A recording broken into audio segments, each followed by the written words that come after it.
नमस्ते, आप सभी का स्वागत है ट्रेंडिंग इकोनॉमिक्स में। सरकार पब्लिक डेट लेती है, सार्वजनिक ऋण लेती है। तो जब सार्वजनिक ऋण सरकार लेगी तो उसको भुगतान भी करेगी।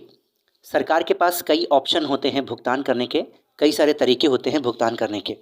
करीब 5 मुख्य तरीके होते हैं। पहला जो तरीका था ऋण के भुगतान की अस्वीकार्यता, उस पर हमने पिछली वीडियो में चर्चा की थी, आप वो वीडियो देख सकते हैं। आज के वीडियो में हम देखेंगे दूसरे तरीके के बारे में, ऋण का पुनर्शोधन यानी रीफंडिंग ऑफ डेट। आखिर ये क्या होता है, इस वीडियो में हम थोड़ा डिटेल से जानेंगे।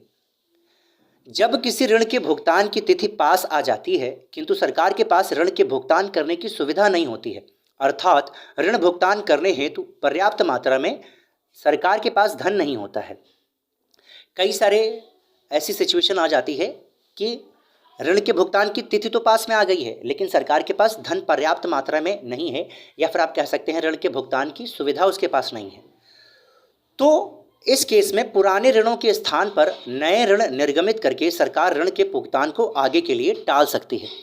तो सरकार के पास तरीका है कि जो पुराना ऋण लिया था उसके स्थान पर नए ऋणों को निर्गमित कर दिया जाए और पुराने जो ऋण था उसको टाल दे, आगे की तरफ बढ़ा दे, जिससे उसका पेमेंट भी हो जाए और सरकार वास्तव में उसके पास धन भी बना रहे।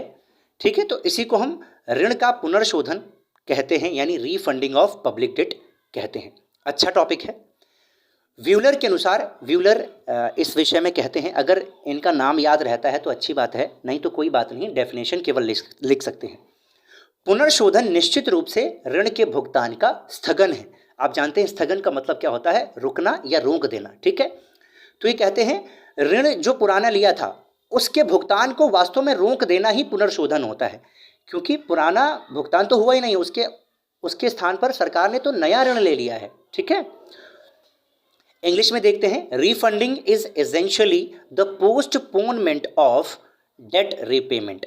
ये वही बात कहा जा रहा है यहाँ पर, ये वही बात कही जा रही है जो ऊपर लिखा है, पुनर्शोधन निश्चित रूप से ऋण के भुगतान का स्थगन है। अब जो ऋण का पुनर्शोधन होता है, रिफंडिंग ऑफ पब्लिक डेट होता है, वो 2 तरीके से सरकार कर सकती है। जो सबसे पहला तरीका होता है वो पुराने ऋण के स्थान पर नए ऋण निर्गमित करना, यानी अगर सरकार या फाइनेंशियल इंस्टीट्यूशन जिनसे सरकार ने उधार लिया है, या विदेश कोई राष्ट्र है, कोई देश है जिससे उधार लिया है, तो क्या कर सकती है, उनको कह सकती है कि भैया आपका जो पुराना ऋण है उसके स्थान पर हम नए ऋण आपसे फिर से ले रहे हैं, और ये मानकर चलिए कि जो पुराने वाले ऋण हैं वो खत्म हो गए हैं, अब नया वाला ऋण चलेगा। आमतौर पर आप भी अपने आसपास ऐसा करते हुए कई सारे लोगों को देखते हैं। दूसरा तरीका है, क्योंकि जनता या फिर कोई देश या फिर फाइनेंशियल इंस्टीट्यूशंस मान भी सकते हैं, नहीं भी मान सकते हैं, तो इनके पास दूसरा तरीका है। सरकार करती क्या है, नए ऋणों को फिर से जारी कर देती है।